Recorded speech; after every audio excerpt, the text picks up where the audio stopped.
Good morning and greetings.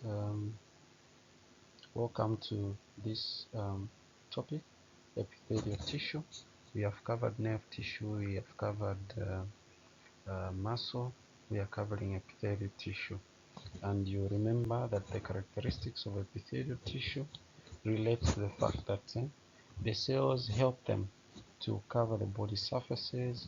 They also cover body cavities, and they function in secretion, protection of the body, and absorption. And I think that is what is highlighted here, that the four major tissue types have a wide range of functions. And you see that for epithelial tissue, they protect, they secrete, they absorb, and they excrete whatever it is that needs to be secreted by the body.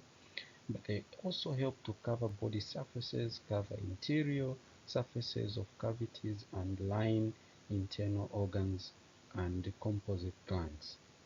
So one of the major distinguishing characteristics of epithelial tissue is that they lack blood vessels, such that the nutrients as well as gases and all these needed substances for the survival of this tissue undergoes diffusion, that is through the basement membrane and into the cells that make up epithelial tissue.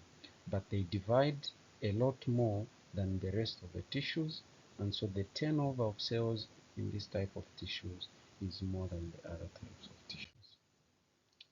So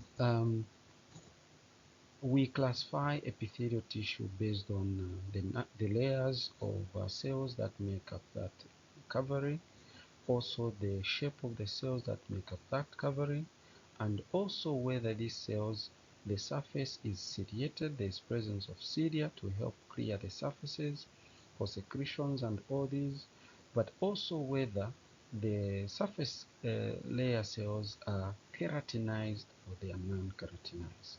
So the first part, we look at the general characteristics. Epithelial tissue is widespread throughout the body, and we've talked about the presence in internal organs lining up body surfaces. This type of tissue is anchored on the basement membrane. So there will be cells tightly opposed to each other, but lying on what is called the basement membrane that will have blood circulation or vascularity. So they contain tight little intercellular material because they are tightly opposed to each other, generally lacking blood vessels and replaced frequently. The first part, we talk about simple squamous cells. Simple means there is only one layer of cells that cover that surface. Squamous meaning these cells are flat or they are squashed.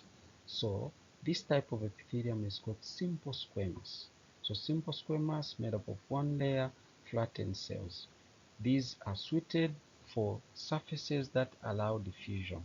For example, we have in the alveoli or the air sacs where gaseous exchange takes place. So you can see the picture here is showing flat cells, and you can see that is only one layer. The next one is simple cuboidal. Simple again meaning one layer of cells covered in that body surface. Cuboidal meaning the shape of the cells are like squares. They have almost equal sides. These, they function in secretion, so they are found and absorption. They are found in the kidneys, the nephrons, the tubule system, the tubules of the nephrons, as well as secretory glands. So you can see those were tubules. You can see the layer of cells making up this tube is only one layer, and the cells are not flat, but they are slightly closer to perfect cubed.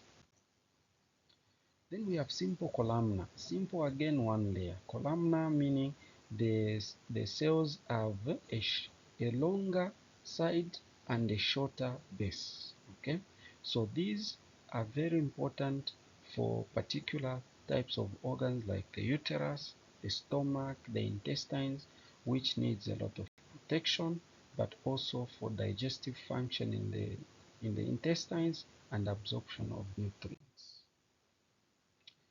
So you can see the structure here for the digestive system. You can see all these with their villi, and you see they are secreting the digestive enzymes and also providing surfaces for absorption.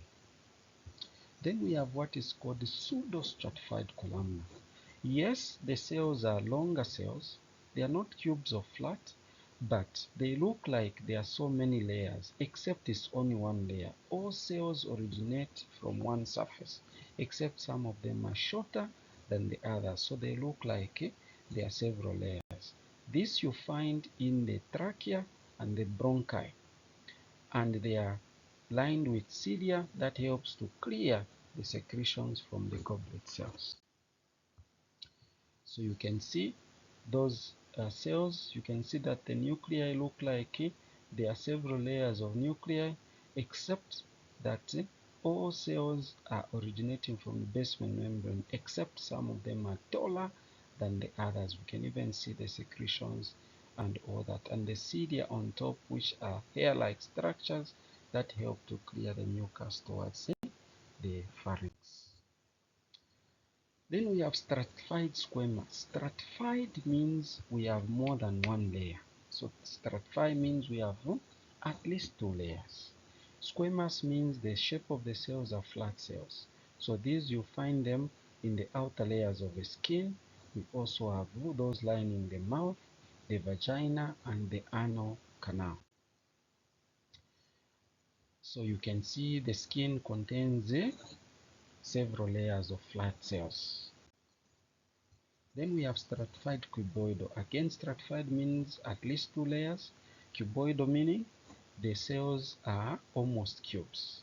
These you find them in organs where you need a lot of protection than one layer. For example, in the salivary glands, the pancreas, the exocrine component of the pancreas, the sweat glands, the mammary glands. You can see. Then we have stratified columnar. Those cells, except they are more than one layer. So you find these in the throat or the pharynx, in the urethra, the male urethra, and also in the vas deferens of the testes. Transitional epithelium is where at one point the surface is showing several layers, at another point the layers look to be thinner. It is because that organ stretches. So when it stretches, the layers look thinner, but when it is not stretched, the layers look like there are so many. So this is, for example, the kind of epithelium that is found lying the bladder.